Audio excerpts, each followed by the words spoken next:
Shalom, selamat pagi saudara yang dikasihi Tuhan. Selamat memasuki hari yang baru di awal minggu ini. Kiranya saat ini saudara sekalian dalam keadaan baik dan diberkati Tuhan. Sebelum kita mendengarkan firman Tuhan dan renungan, marilah kita berdoa.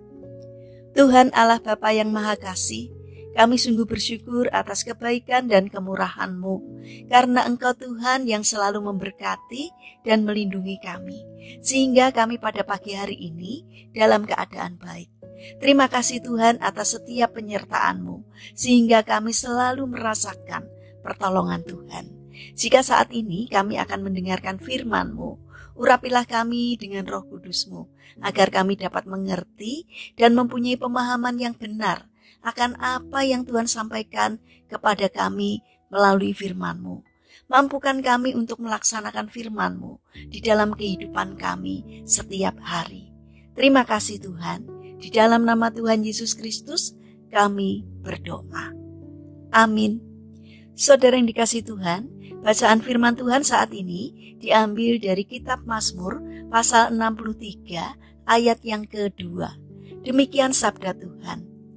Ya Allah, Engkaulah Allahku, aku mencari Engkau, jiwaku haus kepadamu, tubuhku rindu kepadamu, seperti tanah yang kering dan tandus tiada berair. Tema renungan saat ini adalah makan prasmanan ekspres.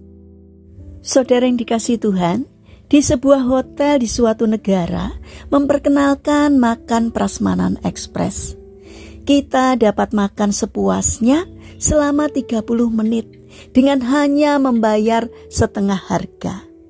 Setelah mencobanya, seorang pengunjung memberikan kesannya. Sopan santunku hilang, aku menjejali mulutku dengan lebih banyak makanan. Kesopananku lenyap dan aku kehilangan nafsu makan sepanjang hari. Sakit sekali rasanya dadaku.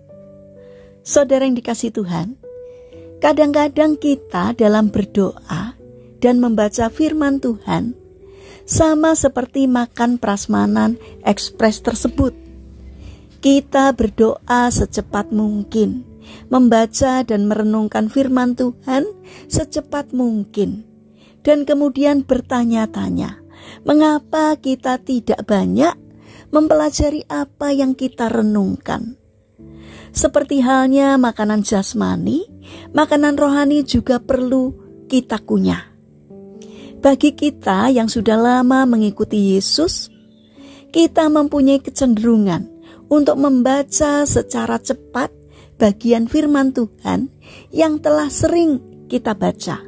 Sehingga dengan demikian kita kehilangan dan tidak menemukan apa yang dimaksudkan Allah dalam firman itu. Akibatnya, tidak ada sesuatu yang baru yang kita dapatkan dari permenungan tersebut. Saudara yang terkasih, Daud mempunyai kerinduan yang benar ketika ia menuliskan dalam kitab Mazmur 119 ayat yang ke-15.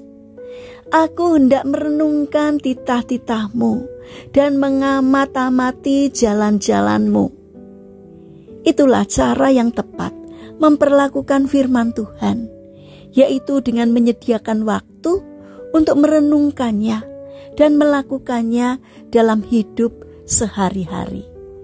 Marilah kita berdoa dan membaca serta merenungkan firman Tuhan, jangan seperti seolah-olah kita menikmati makanan prasmanan ekspres. Rasakan dan nikmatilah hadirat Tuhan, agar kita mendapatkan berkat dari Tuhan. Hanya dengan berdoa dan meluangkan waktu untuk merenungkan firman Tuhan tanpa tergesa-gesa, kita akan mendapatkan apa yang paling berharga untuk kesejahteraan rohani kita. Saudara yang terkasih, mari kita bangun karakter tidak terburu-buru dalam merenungkan firman Tuhan, melainkan nikmatilah hadiratnya agar mendapatkan berkat istimewa dari Tuhan.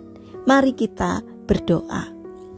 Tuhan Yesus yang baik, kami bersyukur atas kesempatan untuk dapat berdoa dan membaca firman-Mu dalam tiap kesempatan. Itu adalah saat yang sangat menggembirakan dan selalu Engkau nanti-nantikan. Karena pada saat itu Engkau mempunyai kesempatan untuk berbincang-bincang dengan kami, tersenyum memeluk dan memberkati kami. Namun seringkali kami menyia-nyiakan waktu untuk bersama-Mu ya Tuhan, karena kami sering dengan tergesa-gesa, terburu-buru, sehingga kami tidak pernah memuaskan keinginan-Mu untuk diam dan mendengarkan Tuhan. Ampunilah kami ya Tuhan. Karena itu kami memohon, utuslah Roh Kudus-Mu ya Tuhan, untuk mengubahkan hati kami, agar kami dapat meluangkan waktu untuk berdoa dan membaca serta merenungkan firman-Mu setiap hari, sehingga kami memperoleh pertumbuhan rohani yang sehat. Bapa yang penuh kasih, saat ini kami berdoa untuk bangsa dan negara kami, terutama para pemimpin bangsa kami. Kepada Bapak Presiden, berikanlah hikmat-Mu ya Tuhan, agar di dalam memimpin negeri kami, di dalam mengambil keputusan seturut dengan kehendak-Mu. Berikanlah pertolongan kepada bangsa kami, agar dapat berpikir, bertindak secara bijak, supaya berusaha untuk mengutamakan kepentingan orang banyak, bukan memikirkan kepentingan pribadi atau kelompoknya sendiri. Kiranya Tuhan yang membimbing mereka, agar bangsa kami memiliki karakter yang baik, mempunyai budi pekerti yang luhur dan mulia, tidak mudah dipengaruhi oleh pihak-pihak yang tidak bertanggung jawab. Bapa yang penuh kasih, kami juga berdoa bagi saudara-saudara kami yang mengalami permasalahan dan kesulitan hidup. Kiranya Tuhan membimbing mereka, sehingga mereka mampu menemukan jalan keluar. Kami memohon Tuhan berkenan hadir untuk menolong dan memberkati mereka. Bapa yang penuh kasih, kami ingin menyerahkan untuk setiap rencana dan aktivitas kami hari ini kepadamu. Sertailah kami dalam menjalankan aktivitas kami hari ini, sehingga setiap karya kami boleh mendatangkan berkat bagi sesama kami. Kami berdoa untuk mereka yang terbaring sakit. Kami mohon Tuhan berkenan hadir untuk menyembuhkan, untuk menjamah, sehingga mereka segera pulih seperti semula. Terima kasih Tuhan atas setiap kebaikan-Mu. Dalam nama Tuhan Yesus Kristus kami berdoa. Amin. Puji Tuhan, saudara yang terkasih, kiranya firman Tuhan dan renungan hari ini dapat menjadi berkat bagi kita semua. Haleluya.